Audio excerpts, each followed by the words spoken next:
Dom Afonso V nasceu em Sintra em 15 de janeiro de 1432 e morreu em Sintra em 28 de agosto de 1481.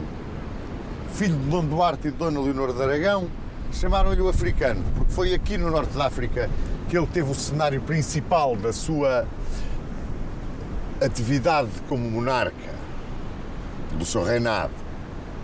No entanto, teve-a também em Castela, onde a sua ambição e até, talvez, um pouco de falta de senso acabou por o lançar numa aventura militar que teve más consequências para Portugal. Foi ingrato com seu tio, o infante Dom Pedro, apoiou a nobreza que muito o bajulava e, no fundo e no fim, deixou a seu filho, Dom João II, apenas as estradas de Portugal, como dizia esse príncipe perfeito.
Depois de um reinado de 5 anos que se caracterizou por uma série de desgraças, um reinado sombrio, Portugal enfrentou um período muito difícil. O período que correspondeu à luta entre duas fações que, no seio da nobreza e alargando-se à burguesia e ao povo, apoiavam para a regência do reino e tutoria na minoridade do sucessor da coroa, Dom Afonso V, o infante Dom Pedro, duque de Coimbra, ou a rainha viúva, Dona Leonor de Aragão. Ora, este problema foi criado pelo próprio testamento de Dom Duarte. No seu testamento, Dom Duarte deixava explícito que a regência devia ser exercida pela rainha viúva Dona Leonor. E isto afastava da tutoria e da regência o infante Dom Pedro, duque de Coimbra, que era comumente reconhecido como o mais capaz de todos os membros da alta nobreza para educar e governar. Educar o futuro rei já de si, mas o futuro governante, Dom Afonso V, que então era muito novo, tinha 6 anos, e governar o reino até à maioridade, aos 14 anos, à maioridade do seu sobrinho. Este problema arrastou-se e originou uma situação muito perto da Revolução. Isto porquê? Porque Dom Duarte, em boa verdade, não tinha o direito de fazer a nomeação da regente dessa maneira. Só as Cortes Gerais podiam fazer uma nomeação desse género. E as Cortes Gerais não foram tidas, nem achadas, nem ouvidas para esse fim. E sucede que era precisamente a grande fatia da burguesia, a grande massa popular e parte da nobreza quem apoiava Dom Pedro. Muito embora a maior parte da nobreza, a grande parte do clero e alguma parte da burguesia enriquecida apoiasse Dona Leonor de Aragão como regente. Os grandes vultos que apoiavam o infante Dom Pedro eram o famosíssimo orador e grande jurisconsulto Diego Afonso Mangancha, um tanoeiro que era Lopo Fernandes e um grande, ilustríssimo guerreiro, Dom Álvaro Vaz de Almada, conde de Avranches. O grande apoio de Dona Leonor residia em Dom Afonso, conde de Barcelos, o filho mais velho de Dom João I, que tinha uma pedra muito grande no sapato, porque não tinha sido armado cavaleiro em Ceuta, nem tinha recebido o título de duque. E, na sua extraordinária ambição, queria o trono de Portugal para a sua neta, filha do infante Dom João. Ele era casado em segundas núpcias com a sobrinha do arcebispo de Lisboa, Dom Pedro, que era bastardo de Dom Fernando I. Vale a verdade que, quando se pôs em dúvida a atuação de Dom Duarte ao fazer aquele testamento sem consultar as cortes, a rainha não quis aceitar a regência. E isto é uma verdade histórica. Mas foi convencida a fazê-lo por um setor da nobreza palaciana, precisamente esfiado pelo conde de Barcelos e pelo seu filho, o conde de Orém. Decidiu-se assim, para se aclarar a situação e para se evitarem conflitos que estavam absolutamente prontos a eclodir, reunir cortes em Torres Novas.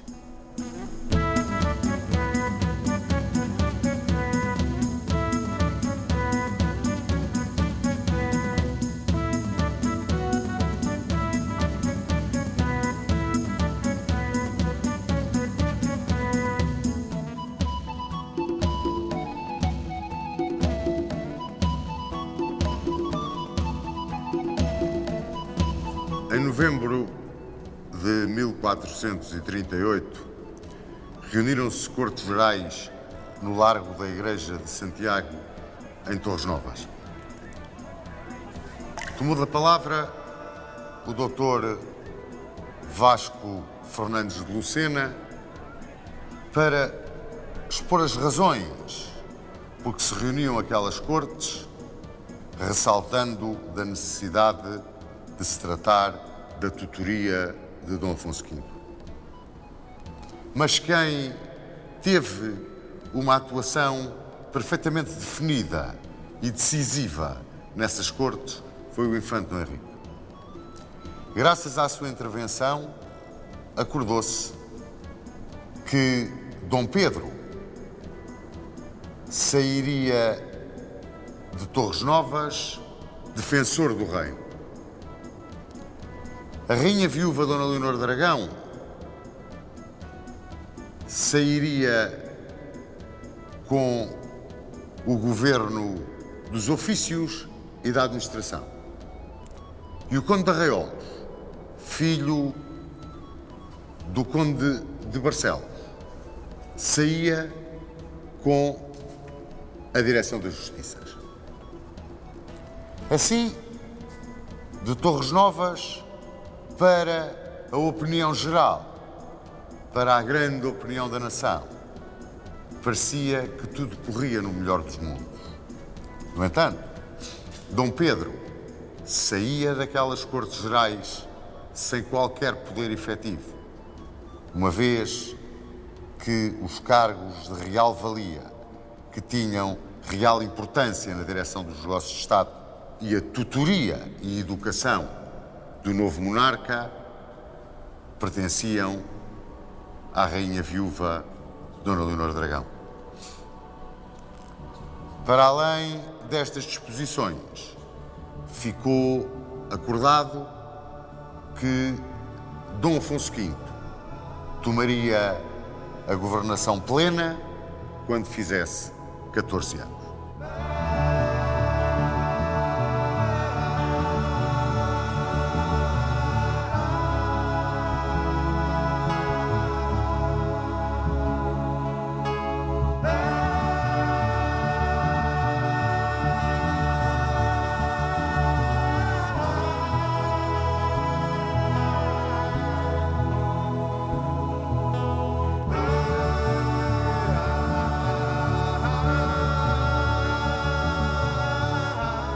Estas cortes de Torres Novas deixaram o país numa situação em que um aparente equilíbrio conduzia a um precipício tremendo. É que se contrariava frontalmente um princípio sagrado em qualquer tipo de liderança, que é a unidade de comando. Apareciam duas cabeças a comandar, uma rainha regente e um defensor do reino. Os papéis tinham de ser assinados pelos dois para ter validade. As decisões tinham que ser tomadas com o acordo dos dois. E por aí fora. E não há dúvida nenhuma que foi a rainha quem começou a prevaricar naquilo que tinha ficado decidido. Começou a conceder mercês, a fazer nomeações, em documentos onde não aparecia a assinatura do infante Dom Pedro. É claro que Dom Pedro não aceitou e foi para a solução da consulta à Câmara de Lisboa. E essa consulta à Câmara de Lisboa teve como consequência a Câmara dizer que havia necessidade da regência ser exercida por uma só cabeça e que essa cabeça devia ser a de um legítimo puro sangue português, digamos assim. Um legítimo puro sangue português com prestígio e capacidade para conduzir os destinos da nação na minoridade do rei. E o infante Dom Pedro tinha dado provas da sua verticalidade e da sua honestidade ao mandar fazer a aclamação de Dom Afonso V, logo que se suspeitou ou que constou que ele, Dom Pedro, ambicionava a coroa e mais. Mandou também jurar Dom Fernando, o segundo irmão de Dom Afonso V, como herdeiro da coroa. Quer dizer, para ele, Dom Pedro, não ficava nada. Depois arranjou-se, claro está, para quase um equilíbrio de Estado, o casamento da filha de Dom Pedro, que tinha também 6 anos, com Dom Afonso V. Só que a mãe da filha de Dom Pedro, a mulher de Dom Pedro, era filha do Conde de Urgel, como se lembram, que era o inimigo mortal do pai da rainha viúva Dona Leonor de Aragão.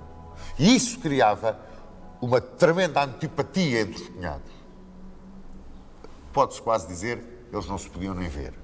Havia, portanto, necessidade de pôr cobro a essa situação. Reuniram-se em 1439 cortes em Lisboa. E, se não me engano, são essas cortes que querem determinar de uma vez por todas Dom Pedro como regente do reino e vão até ao ponto de invocar a lei sálica. E mais, ao ponto de dizerem que Dona Leonor, embora seja uma senhora de grande virtude, é estrangeira. E a lei sálica impede que no topo da governação esteja uma mulher. Portanto, tudo se conjuga para que Dom Pedro assuma a regência do reino. Há um movimento popular, há um movimento da burguesia que é apoiado por parte da nobreza para que isso se materialize nessas cortes de Lisboa de 1439. Como veem, é um ano agitadíssimo. A rainha recusa-se a abandonar o mando. Nisso é apoiada totalmente pela grande nobreza. E a grande nobreza, o que é que ela no fundo temia? Que Dom Pedro aplicasse a lei mental. E no topo dessa grande nobreza estava, logicamente, o conde de Barcelos, Dom Afonso. A rainha apela para os seus apoiantes e apela para os seus irmãos, os infantes de Aragão, que então dominavam Castelo. É claro que isto leva a que Portugal tenha que se preparar para uma guerra com Castelo. E leva a um entendimento entre o regente, agora regente Dom Pedro, e o condestável de Castela, Dom Álvaro de Luna. Porque quer Dom Pedro, quer Dom Álvaro de Luna, são, por assim dizer, partidários da concentração do poder real contra a difusão do poder real por uma sociedade feudal.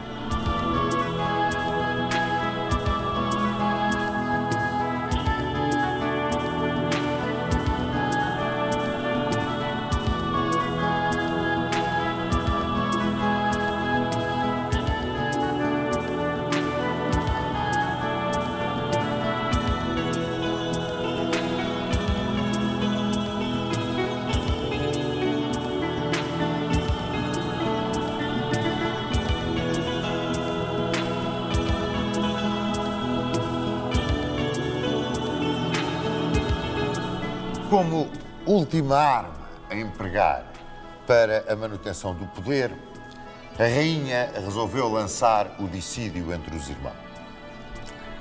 Então, a melhor forma era jogar com o casamento real. Portanto, impedir o casamento de Dom Afonso V com a filha do Duque de Coimbra, do infante Dom Pedro, e conseguir que esse casamento se desse entre Dom Afonso V e a filha do infante Dom João. É claro que o infante Dom João foi de uma dignidade extraordinária e não aceitou essa manobra baixa e apoiou o irmão, o Duque de Coimbra. Da mesma forma que o infante Dom Henrique também foi metido ao barulho. Quiseram pô-lo contra Dom Pedro, dizendo que Dom Pedro se preparava para lhe retirar o apoio, o que não era verdade. Dom Pedro apoiava as navegações, toda a gente sabe isso. O que ele não apoiava era outra coisa, era a aventura marroquina. E Dom Henrique também não acreditou, ou naquela altura, pôs-se ao lado do irmão. É claro que isto era um avolumar de uma situação que a rainha não podia suportar mais e retirou-se para Castelo. Retirou-se para Castela, foi para Toledo, onde faleceu. E ficava com as mãos livres, por assim dizer, o Duque de Coimbra. Fez do Conde de Barcelos Duque de Bragança. Mas não deu o título de condestável ao Conde de Orém. Isto depois, em 1441, da morte do infante Dom João. As desgraças da família Davis iam encontrar então um dos seus momentos culminantes. Em julho de 1443, na sua cela miserável, uma pocilga em Fez, morre o infante Dom Fernando. É o próprio Lazarac que o torturou até ao fim quem reconhece que ali estava, naquele prisioneiro, um homem de uma dimensão absolutamente celestial. Vivia-se em Portugal um momento muito importante para a regência de Dom Pedro e para aquilo que sucedeu a seguir. parecia que a nação se aliava do infante Dom Pedro. O que é que estava por trás disto? Porquê? Assim, de uma forma tão repentina. É que Dom Pedro começou a apoiar a nobreza, ou alguns setores da nobreza, a apoiá-los de uma forma decidida, a dar-lhes poder.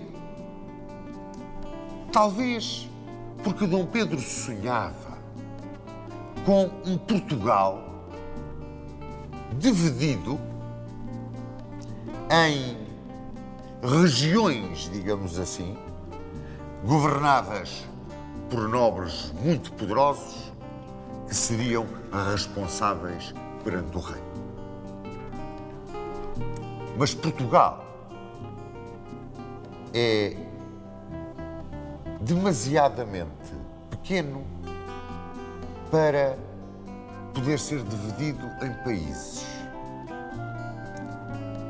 E é muito grande para poder ser dividido em regiões.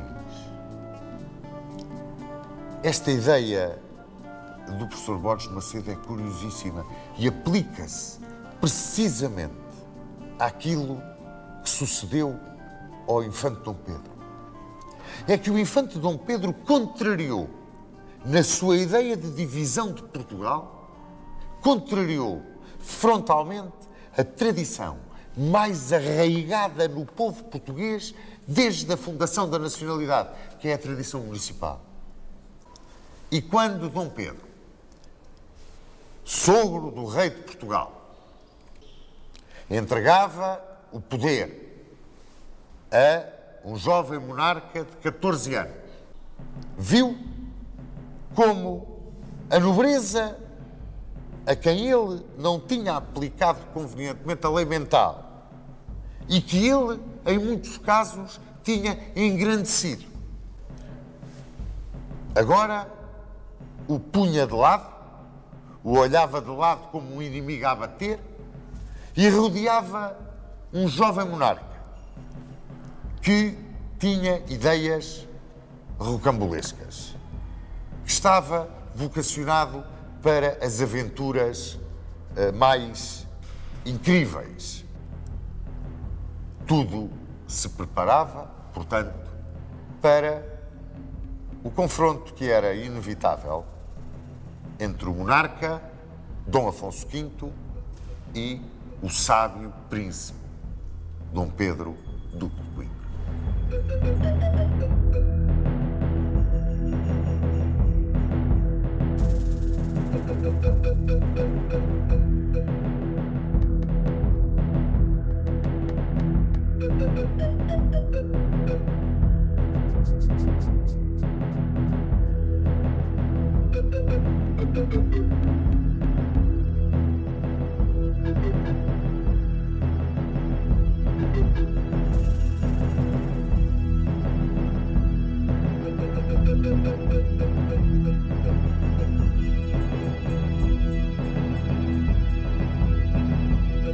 Quando, em 1448, Dom Afonso V subiu efetivamente ao trono,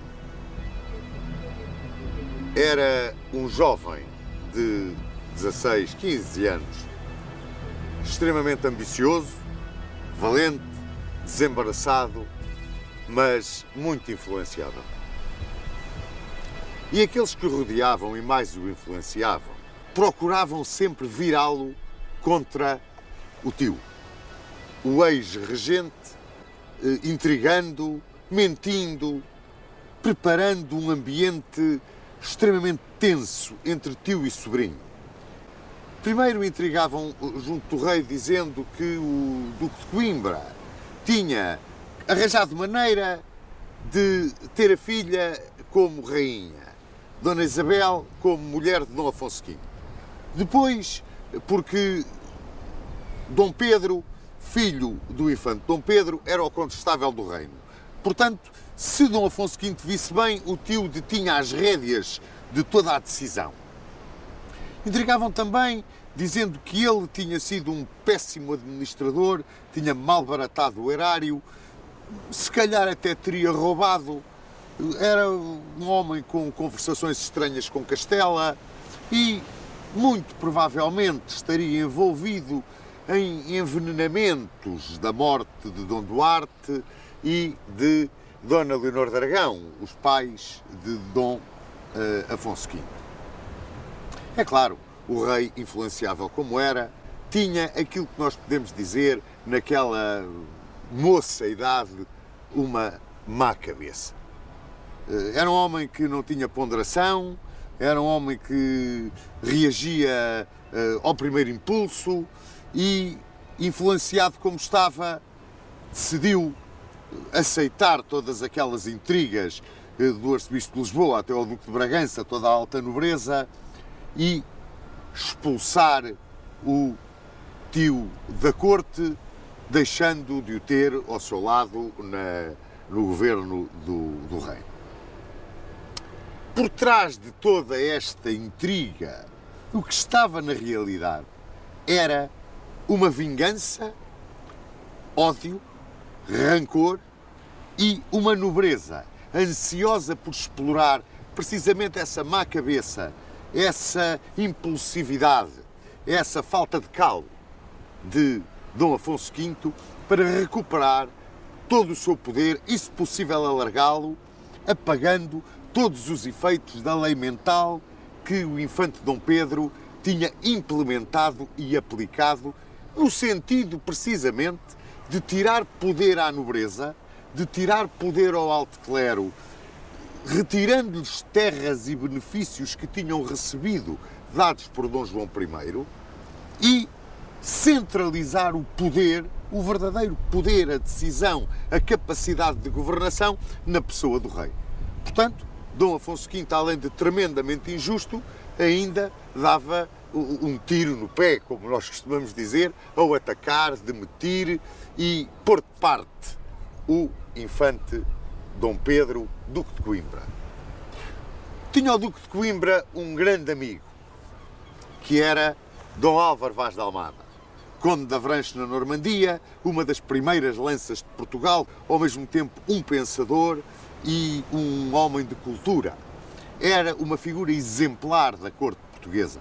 Tinha sido alcaide de Lisboa, mas os partidários do Duque de Bragança, os partidários da crítica e do achincalhamento, da impostura e da intriga contra o príncipe regente, tinham conseguido que ele fosse demitido de alcaide de Lisboa. Mas havia uma coisa acima de todas as outras que magoava profundamente o infante Dom Pedro. Era a posição assumida pelo infante Dom Henrique. O infante Dom Henrique procurava manter um alinhamento em relação a toda esta problemática que às vezes se podia confundir com a hostilidade. O infante Dom Pedro tinha uma posição diferente quanto à estratégia da expansão portuguesa. E essa política, essa ideia estratégica que contrariava a ideia estratégica e política do infante de para aqui vir, para o norte da África criar um império, punha os dois irmãos em choque. E o infante Dom Henrique, embora parecendo alheio a toda esta conjura contra o Duque de Coimbra, no fundo, se calhar, não era tão alheio como isso tudo. E a verdade histórica é essa, tem que vir à superfície. Uma vez, sabendo que o esperava o banimento da corte, adiantou-se o infante Dom Pedro e pediu a Dom Afonso V para ir para Coimbra, para as suas terras, descansar. E foi.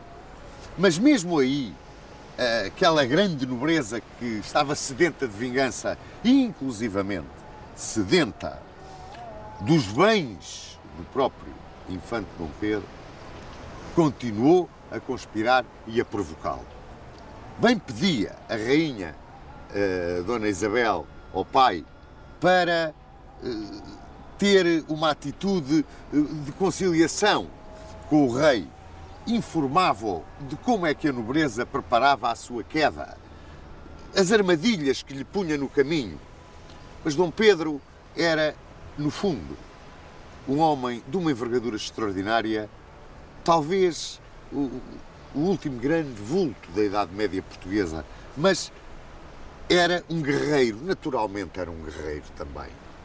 E revoltava-se contra tudo aquilo e, sobretudo, contra a provocação que o Duque de Bragança lhe fez diretamente de, em som de guerra, vir contra as suas terras, expulsar os seus fiéis, perseguir aqueles que devotadamente serviam Dom Pedro. Quando isso sucedeu, Dom Pedro preparou-se para a guerra, preparou-se para intervir e junto dele tinha Dom Álvaro Vaz de Almada. Saiu ao encontro do seu meio-irmão, o Duque de Bragança, que tinha sido feito Duque de Bragança por ele, Dom Pedro, enquanto regente. Isto era uma ingratidão que Dom Afonso fazia ao seu meio-irmão. E encontraram-se no Val do Mondego. E, ou simuladamente, ou na realidade, o certo é que o Duque de Bragança e o seu filho, o Conde de Orém, fugiram. Não deram batalha e fugiram. A ideia que dá é de uma fuga até Santarém. E em Santarém, pois, fizeram queixo ao rei. Mentiram. Disseram que tinham sido agredidos.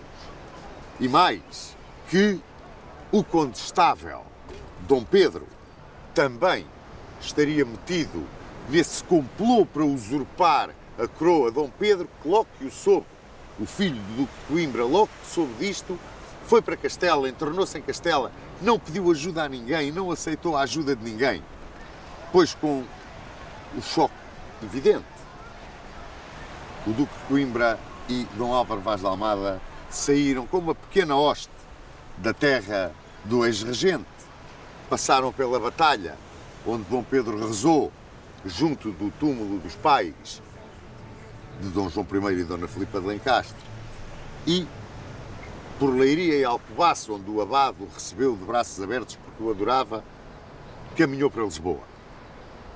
Quando chegou cerca ali de Sacavém e Alverca, onde corria a ribeira da Alfarrobeira, ali montou o seu arraial e esperou pelo sobrinho.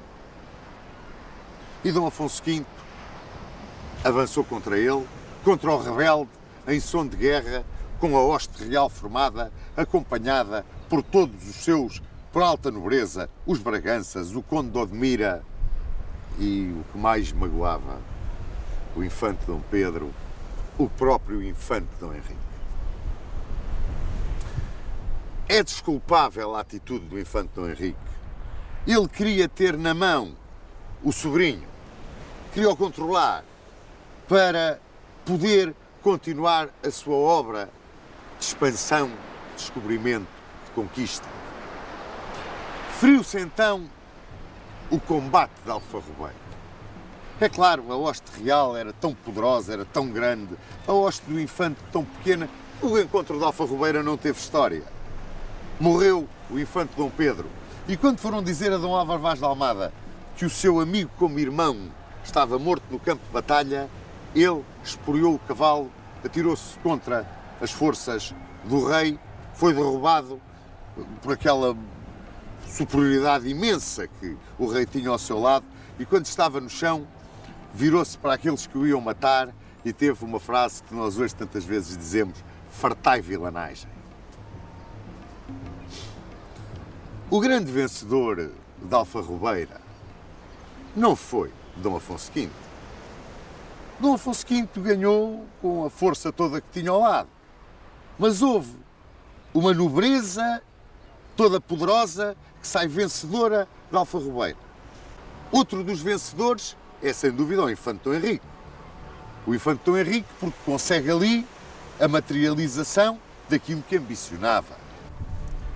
E esse sonho de navegador materializava-se não só na conquista, na descoberta do mar, mas também na formação de uma escola. Depois de Gilianos ter dobrado o Cabo Bojador, os portugueses deixaram de ir para o mar às cegas.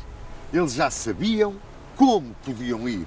Tinham uma escola onde se preparavam navegadores, onde se ensinava a arte de marear, tinham instrumentos, tinham navios já muito mais bem preparados e assim se justifica que, por exemplo, Afonso Baldaia tenha navegado a costa toda da África até à Pedra da Galeia, navegando para sul. Todos os navegadores que navegavam entre o continente e as ilhas faziam-no de uma forma segura e começava-se a colonização dos Açores. Dinis Dias e Diogo Gomes navegavam já à vista de Cabo Verde. Nuno Tristão dobrava ao Cabo Branco. Havia um movimento de norte para sul dentro do ignoto oceano que nos ia aproximando cada vez mais daquilo que era, no fundo, o grande sonho do infante Dom Henrique. Quebrar a lenda do tormentoso.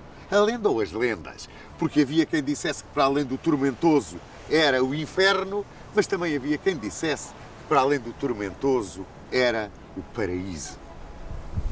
E quem é que o fazia? Bom, faziam-no os navegadores do infante, mas também o faziam estrangeiros, por exemplo. Luís Cadamosto veio para Portugal navegar com os portugueses e aprender com os portugueses. Numa altura em que de Roma chegava uma bula, a bula de Nicolau V, que concedia a Portugal todas as terras descobertas e ao infante Dom Henrique os proventos das mesmas, o que tornava o infante num homem extraordinariamente rico, uma fortuna imensa que um dia seria herdada pelo seu sobrinho, o infante Dom Fernando. Abriam os genoveses, por exemplo, uma agência em Lagos, era a primeira que vinha do estrangeiro. Outros navegadores, pois, iam à descoberta já em esquadras, como foi o caso de Vicente Dias, Cadamosto e António da Nola, que navegaram na Gâmbia. Quando Pedro de Sintra chegava à Serra Leoa. Mas havia mais qualquer coisa que impulsionava toda esta gente. É que começava a exploração do ouro e o comércio de escravos. Começava a entrar muito dinheiro com o comércio de escravos. E, como uma tampa de chumbo de segredo, caiu envolvendo a técnica, a forma de construir navios, a navegação, os instrumentos, tudo passou a ser, como se costuma dizer hoje, um verdadeiro tabu. Assim, o infante cumpria o seu sonho na procura do Preste João. Mas o seu grande instrumento eram os cavaleiros da sua ordem, que eram as esquadras que começavam a navegar com a bandeira da Ordem de Cristo, com a bandeira de Portugal, por esses mares desconhecidos e que, tal como antes faziam os templários, quando chegavam de volta das suas viagens, iam humildemente a Santa Maria do Olival em Tomar, agradecer e depositar a terra que descobriam aos pés da Virgem do Leite. Estávamos em 1458. Dom Henrique achou que tinha chegado o momento de pedir ao sobrinho a ajuda para a sua aventura no Norte da África. Ele sabia da ambição do sobrinho e da sede de riqueza e de glória da grande nobreza que o incensava e cercava. E conseguiu. Em maio de 1453, Maomé II tinha tomado Constantinopla, aquilo que nós consideramos como uma marca do fim da Idade Média. E Calixto III lançaram uma cruzada. Dom Afonso V, desde março de 1455, estava viúvo. Morreu Dona Isabel, morreu de parto ao dar à luz o príncipe Dom João, o futuro Dom João II. E Dom Afonso V sentia-se como se fosse o paladino da cristandade no norte da África. Organizou-se a primeira grande expedição ao norte da África. Comandava Dom Afonso V, levava o infante Dom Henrique, que no fundo, era o verdadeiro comandante daquela expedição, e com eles ia o infante Dom Fernando, o herdeiro natural de Dom Henrique. E foi aqui, nesta praia, que eles desembarcaram. E foi esta ruína que eles conquistaram, a Praça de Alcácer Seguer, onde estamos. A Praça de Alcácer Seguer foi conquistada praticamente de surpresa. E a igreja de Santa Maria da Misericórdia foi erguida no sítio onde estava a mesquita. Distinguiu-se na conquista de Alcácer Seguer Dom Duarte de Menezes, a quem foi dado a alcaidaria da Praça de Alcácer Seguer e o lugar de fronteiro de Alcácer Seguer, ao defender brilhantemente esta praça e a usar de uma finta de guerra, digamos, para iludir o inimigo, e a praça estava sujeita a um cerco apertadíssimo. Quando os mouros se convenceram que a praça ia cair pela fome, Dom Duarte de Menezes fez uma sortida com a cavalaria a cavalo. Os mouros estavam convencidos que ele já tinha mandado matar os cavalos para poder sobreviver e desanimaram de tal maneira que retiraram e abandonaram Alcácer Seguer. Ganhou aqui o título de Conde de Viana, Dom Duarte de Menezes.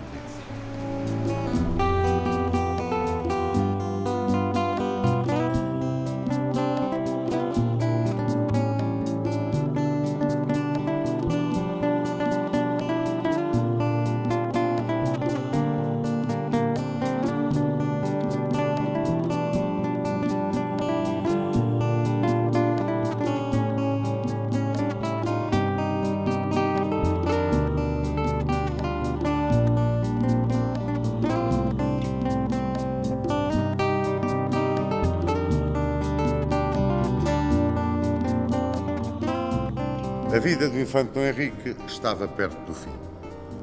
O grande impulsionador, o gênio organizador da epopeia das descobertas, ainda conseguiu ver os seus navegadores, em 1458, navegarem a Senegâmbia. Foi o caso de Nuno Fernandes de Beja, João Gonçalves Ribeiro e Diogo Gomes. Em 1460, Diogo Gomes e António da Nola navegaram no Golfo da Guiné e ainda entraram no arquipélago de Cabo Verde. Mas a 13 de novembro de 1460 morria o infante Dom Henrique. Com o seu gênio, com a sua obstinação e o seu espírito de missão, a que se dedicou de corpo e alma, legava a Portugal a Madeira, os Açores, parte de Cabo Verde e parte da costa da África até à Serra Leoa. O seu herdeiro, o infante Dom Fernando, irmão de Dom Afonso V, herdou a sua imensa fortuna, mas nada do seu gênio e muito menos da sua glória imortal.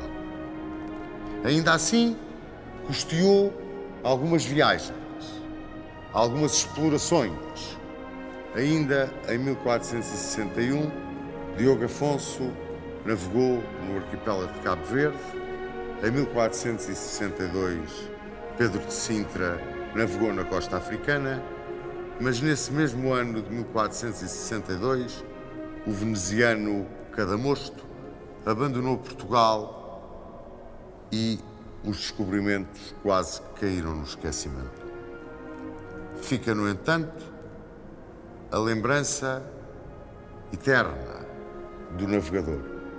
Navegador que aqui está sepultado na capela do fundador do Mosteiro da Batalha.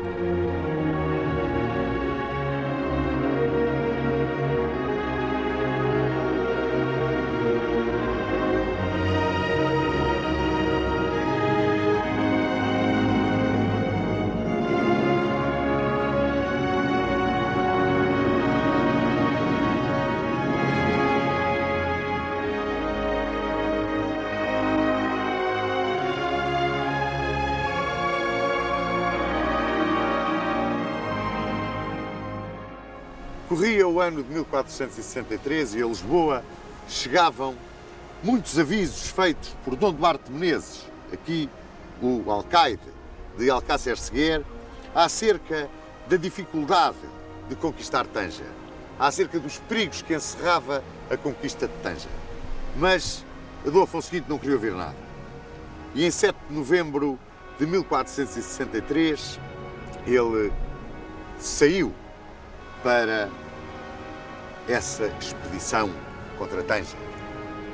Tânger, tão má memória para os portugueses.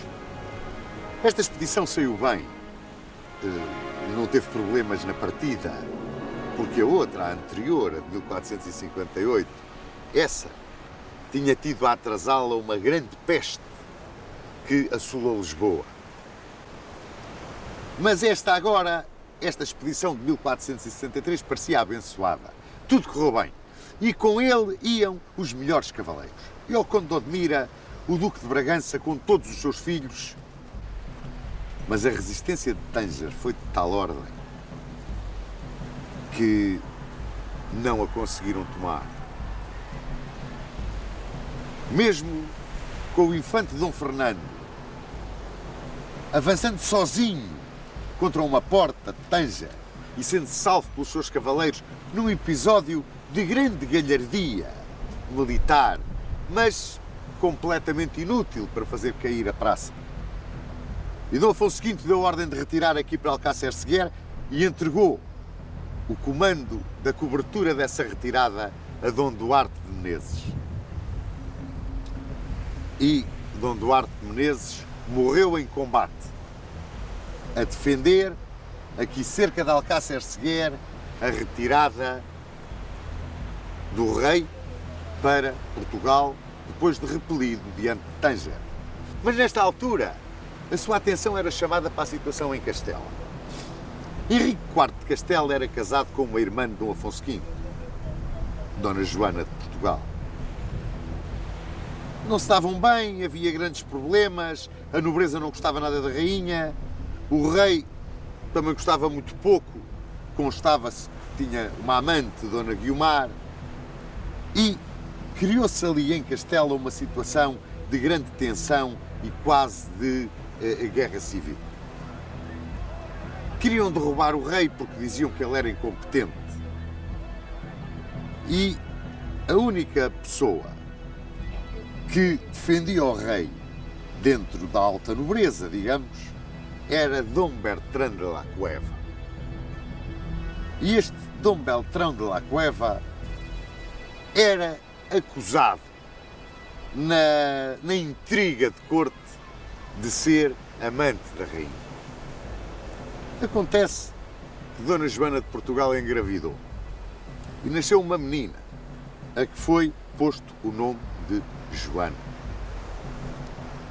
E a essa Joana, a má língua da corte castelhana se chamava a Beltraneja, por ser supostamente filha de Dom Beltrão de la Cueva.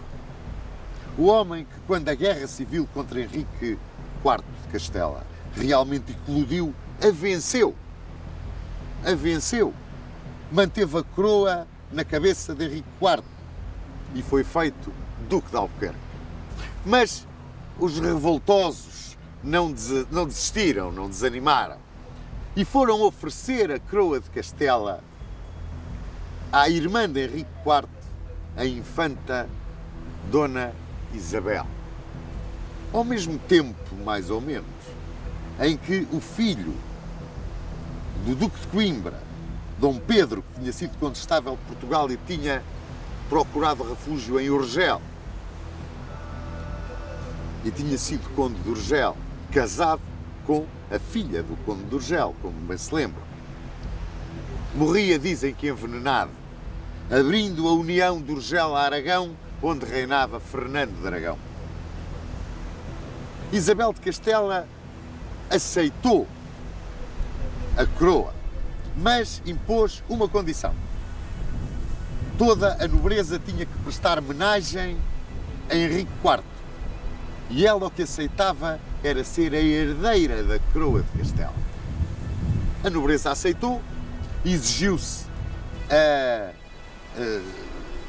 expulsão e o repúdio de Dona Joana de Portugal. A Beltraneja ficou em Castela. Henrique IV não se opôs. Era um homem sem caráter, sem vontade, essa é que é a verdade. E Dona Isabel de Castela, cuja mão tinha sido recusada pelo nosso Dom Afonso V quando enviuvou, casava com Fernando de Aragão. No panorama da história peninsular começavam a surgir os célebres reis católicos. Pois Dom Afonso V, nessa altura, preparava a expedição de 1471 ao norte da África. Vinha com ele o seu filho, o infante Dom João, que tinha então 16 anos. A expedição era enorme, tinha 24 mil homens. E lança-se nessa expedição e vem conquistar a Praça de Arzila. A resistência de Arzila foi tão dura que o nosso exército perdeu 2 dos seus comandantes, o Conde de Monsanto e o Conde de Marialva. Mas Arzila caiu e entre o espólio de Arzila e os seus prisioneiros estavam 2 mulheres, um filho e uma filha do Sheik de Arzila, que Dom Afonso V trocou pelo cadáver do Infante Santo, o Infante Dom Fernando, que estava em Fez e que assim foi encontrar o repouso que merecia junto dos pais no Mosteiro da Batalha. Vieram então dizer a Dom Afonso V que Tanger tinha sido abandonado. E Dom Afonso V mandou Dom João de Bragança ocupar imediatamente Tanger e ali entrou uma entrada que se pode dizer triunfal, tal foi a maneira como o seu exército o aclamou, que se podia dizer que tinham morrido os fantasmas do sonho e do pesadelo do infante Dom Henrique. Sonho e pesadelo que tinha sido aquela praça de Tanger. Mas a obra do infante Dom Henrique, no seu ramo marítimo, não foi muito querida nem muito acarinhada por Dom Afonso V. Cada mosto foi-se embora. Assim, feitos grandes, descobertas grandes, Pedro Escobar e João de Santarém chegaram a São Tomé e Príncipe. E o desinteresse, pode-se dizer quase desinteresse do rei, era tanto que entregou uma carta de exploração a um comerciante de Lisboa chamado Fernão Gomes. E foi esse Fernão Gomes quem navegou a costa africana até à Mina. Mas nesta altura, a atenção de Dom Afonso V estava completamente presa em Castela.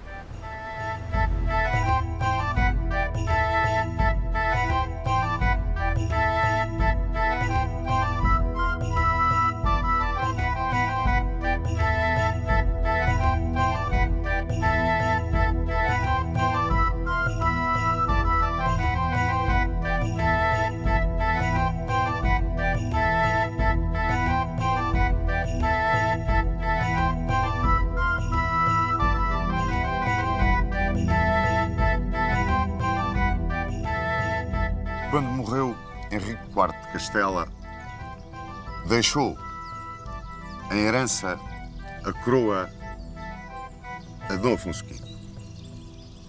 Isto era uma traição ao pacto que ele tinha estabelecido com sua irmã Dona Isabel, e a situação castelhana ficava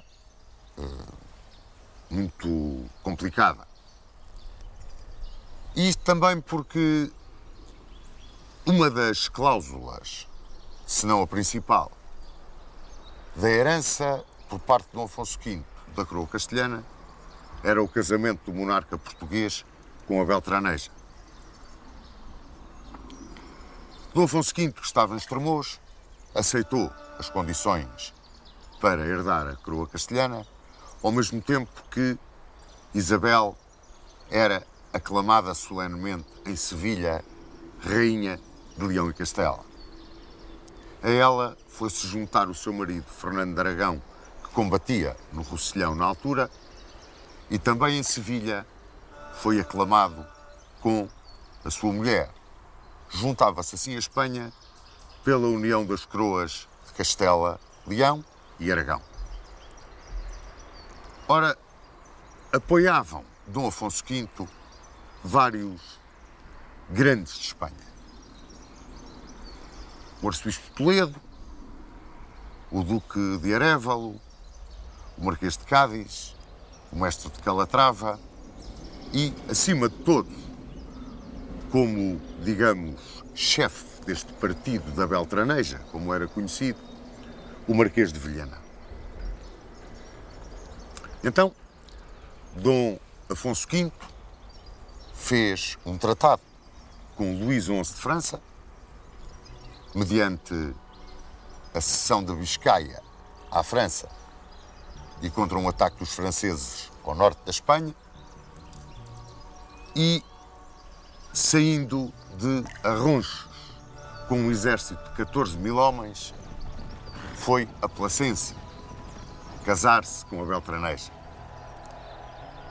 Fez-se o casamento, mas não se consumou. E isto porque eles eram parentes. Dom Afonso V era tio da Beltraneja.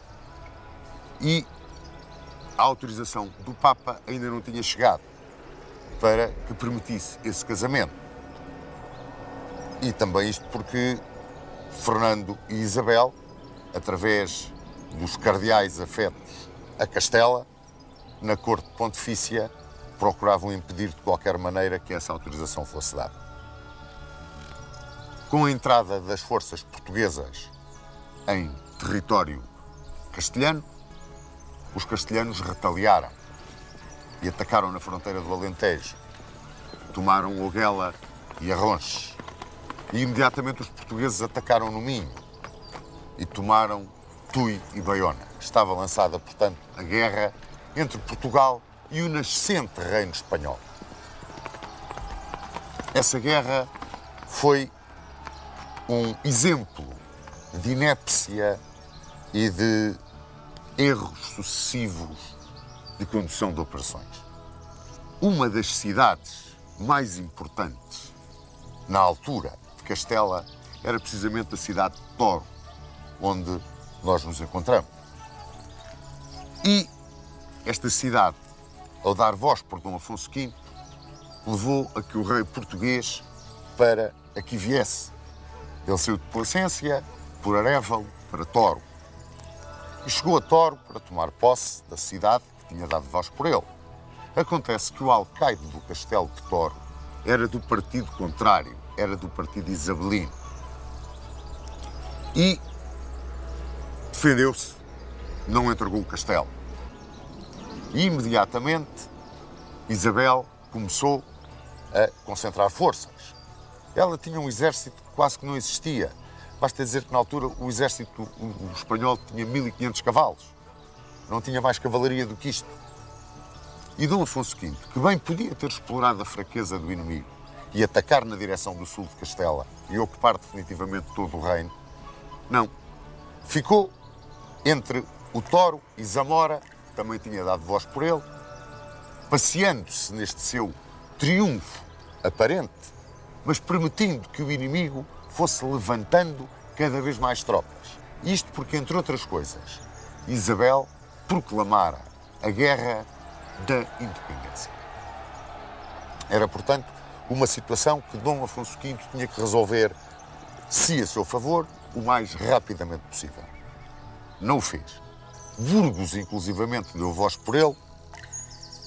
Os castelhanos, comandados por Fernando de Aragão, foram cercar Burgos, como aliás vieram cercar Toro. E Dom Afonso V sempre evitando o combate, andando de um lado para o outro, perdendo tempo, sem se empenhar, sem nunca se afastar da fronteira, dando a iniciativa ao inimigo. Por sorte dele, Fernando de Aragão era militarmente tão incompetente quanto ele próprio. E, por isso, também não dava nenhuma batalha decisiva a Dom Afonso V. Inclusivamente chegou a propor-lhe uma paz. Uma paz que era territorialmente favorável a Dom Afonso V. Cedia Fernando de Aragão a Galiza, Zamora e Toro. E Dom Afonso V aceitou. Mas é claro, Isabel, a futura grande Isabel a Católica, impôs-se, fez com que o marido renunciasse a esse tratado e lançou-se definitivamente na guerra contra Portugal. Tinha ficado como regente em Portugal o príncipe Dom João. E apercebeu-se rapidamente de que pelo caminho que as coisas estavam a levar, a derrota do pai aqui era garantida. Preparou o Alentejo para a defesa, reuniu cortes na guarda, levantou uma hoste e preparou-se para marchar sobre Zamora. Numa altura em que Isabel a Católica reunia um fortíssimo exército de 30 mil homens em Valladolid e ameaçava Dom Afonso V, que na altura estava em Zamora. Retirou Dom Afonso V de Zamora, Zamora caiu em poder dos castelhanos e veio-se refugiar aqui em Toro, com o seu exército e a Beltraneja, onde se lhe veio juntar o príncipe Dom João com 16 mil homens. Ficava o exército português forte de 25 mil homens. Eram dois exércitos, para a época, muito fortes que estavam frente a frente, mas completamente destituídos de comando. Portanto, passaram o fim do outono de 1475 e o princípio do inverno de 1476 em marchas contra marchas, desafios. Enfim, a campanha não andava nem para trás nem para a frente. Com Fernando de Aragão em Zamora e Dom Afonso V em Toro. Até que Dom Afonso V resolveu ir pôr cercas a Zamora. Mas a sua inépcia militar, aliada às terríveis condições de tempo que fizeram, obrigaram-no a levantar o cerco de Zamora e vir novamente para Toro. Saiu em sua perseguição Fernando de Aragão, que tinha finalmente encontrado alguém ao lado dele capaz de dirigir operações convenientemente, o Duque de Alba. Perseguiu o exército português e veio encontrá-lo aqui onde nós estamos agora, junto do Rio Douro e à vista da cidade de Toro. A Batalha de Toro travou-se aqui onde nos encontramos no dia 1 de março de 1476. Começou ao fim da tarde, com péssimas condições de tempo, e pode-se considerar dividida em duas partes completamente distintas. A primeira, no início da batalha, uma grande carga da cavalaria portuguesa da sua ala esquerda, comandada pelo príncipe Dom João, e que levou de vencida toda a direita espanhola, parte do centro, e levou com ele, de escantilhão, por aí fora, por esses campos fora, Dom Álvaro de Mendoza e o próprio Dom Fernando de Aragão. A outra parte, que se passou no nosso centro e na nossa direita, comandada do lado espanhol pelo Duque de Alba e do lado português, mediocremente, por Dom Afonso V, foi para os portugueses uma verdadeira catástrofe. Distinguindo-se aí com um dos feitos individuais de heroísmo mais brilhantes, talvez, da história militar portuguesa, Duarte de Almeida. Duarte de Almeida ficou sozinho e, com a bandeira real, cercado de espanhóis que queriam tirar a bandeira. Foi-se defendendo até que uma cutilada dada por um espanhol chamado Pero Vaca lhe cortou a mão esquerda, onde segurava a bandeira. Passou a bandeira para a mão direita, abraçou-se a ela, e outra cutilada levou-lhe o braço direito. E então agarrou a bandeira com os dentes. E ali ficou, eles puxavam-lhe a bandeira e ele com a bandeira agarrada pelos dentes, até que Izangue caiu e caiu prisioneiro. Apareceu então um escudeiro, Gonçalo Pérez, que depois lhe chamaram da bandeira, e arrebatou a bandeira aos castelhanos. Muito embora militarmente a Batalha de Toro se possa considerar uma batalha de resultado equilibrado, com uma grande vitória da ala esquerda portuguesa e uma grande derrota do seu centro e ala direita, sob o ponto de vista estratégico foi, sem dúvida nenhuma, uma vitória espanhola. Ela representa a pedra angular da unidade nacional espanhola e representa também o triunfo do gênio estratégico de Isabel a Católica. Não só pelo que se passou aqui em Toro, mas porque também, durante o conflito com Portugal que conduziu a Toro, Isabel a Católica mandou pela primeira vez navios espanhóis ao Golfo da Guiné, procurando, com não um ataque, mas uma ameaça às rotas portuguesas dos descobrimentos, desviar a atenção da Direção-Geral da Estratégia Portuguesa para qualquer coisa que nos era muito caro, aliviando a enorme pressão que se fazia sentir dentro do reino espanhol.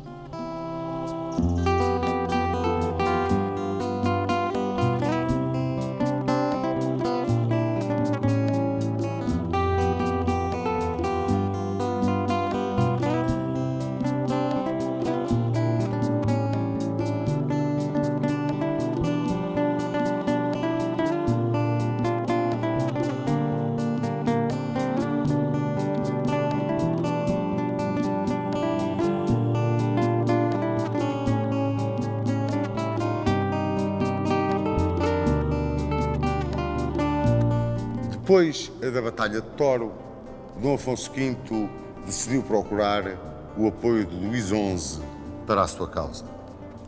Para isso, foi a França. Mas tão mal recebido foi, com tanta indiferença, quase que raiando o desprezo, que o rei entrou em desespero e decidiu abdicar e viajar para a Terra Santa a combater os infiéis. Quem trouxe a notícia da decisão real para Portugal foi Antão de Faria. E em 10 de novembro de 1477, Dom João II foi aclamado rei em Santarém. No entanto, Dom Afonso V, em França, sentiu-se em perigo. Teve medo que Luís XI o entregasse aos castelhanos. E então refugiou-se numa praia na Normandia, à espera que alguém o fosse buscar para o trazer para Portugal. E foi realmente a Armada Real francesa, comandada pelo almirante Le Grec, que o trouxe de volta à pátria para Oeiras. Dom João estava na praia de Santos quando recebeu a notícia de que o seu pai ia regressar. Aí apareceu o Dom João II dos tempos da Coruja e dos tempos do Falcão. E, curiosamente, só o cardeal Alpedrinha é que se apercebeu perfeitamente dessa duplicidade de comportamentos do príncipe de Portugal. Perguntou, temeroso, o que é que havia de fazer? E disse-lhe o Duque de Bragança, pois recebê-lo como pai e como rei. Dom João II agarrou numa pedra e atirou-a com toda a força para a água. E o cardeal Alpedrinha disse, esta pedra a mim já não me dá na cabeça. E foi para Roma, abandonou o país. Dom João II abraçou e recebeu muito bem o seu pai e entregou-lhe coroa e cetro. E para impedir o pai de cometer mais disparates, assinou com Castela um tratado de paz, o Tratado das Alcáçovas. Em 4 de setembro de 1479, nas Alcáçovas, assinava-se um tratado que teve uma grande importância. Nele, Dom Afonso V considerava que os seus direitos à coroa castelhana já não existiam. E considerava também que rompia o seu casamento com a Beltraneja. A Beltraneja entrava nas terçarias de Moura à espera de que o infante Dom João, filho dos reis católicos, tivesse idade para casar com ela. Assentavam-se o matrimónio de Dom Afonso, filho de Dom João II e de Dona Leonor, com a infanta Dona Isabel, filha dos reis católicos. Infante e infanta recolheriam também às terçarias de Moura. E como reféns ficaria o Duque de Viseu, Dom Diogo, também nas terçarias de Moura. Mas a parte mais importante do tratado era aquela em que Castela reconhecia os direitos de Portugal a todas as terras descobertas para sul do Cabo Não, na imensidão do mar Oceano e até à Índia ignorada, que ninguém sabia onde estava ainda muito bem. Quanto a Dom Afonso V, pois não durou muito mais tempo. O africano, como chamaram a Dom Afonso V pelas suas conquistas em Marrocos, morreu em Sintra, no mês de agosto de 1481. E foi sepultado aqui na Batalha, aqui, na capela do fundador. E, curiosamente, está ao lado do túmulo do seu sogro, o infante Dom Pedro, Duque de Coimbra, que ele tão maltratou e que acabou, como bem se lembram, por matar na Batalha de Alfarrobeira.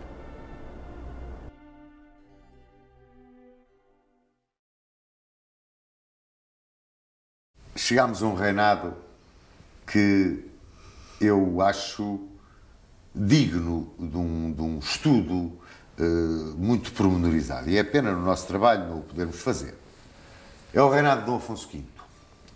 Por tudo quanto ele teve de envolvente extraordinária e por tudo quanto ele teve do âmago da pessoa do rei realmente não estar à altura de tudo que o rodeou. Começou por não estar à altura do tio e acabou não estando à altura do filho. E portanto, no meio, costuma ser que está a virtude e, neste caso, não esteve grandemente a virtude. O Sr. Dom Duarte não acha que ele errou profundamente ao querer afundar Portugal, meter Portugal amarrado de pés e mãos no Império de Marrocos? Claro que veio-se a saber mais tarde que não era possível, que era extraordinariamente difícil, e até hoje a única potência europeia que conseguiu realmente dominar o Maghreb durante bastante tempo foi a França, mas com uma força e uma capacidade enorme, não é? E com grandes vítimas, e muito mais tarde, já com um armamento completamente diferente. Não é? Nós tínhamos o mesmo armamento que os marroquinos, tínhamos menos cavalos, provavelmente, não estávamos habituados àquele clima tão difícil e não tínhamos o apoio e a solidariedade de todo aquele mundo islâmico que se apoiavam uns aos outros. Não é?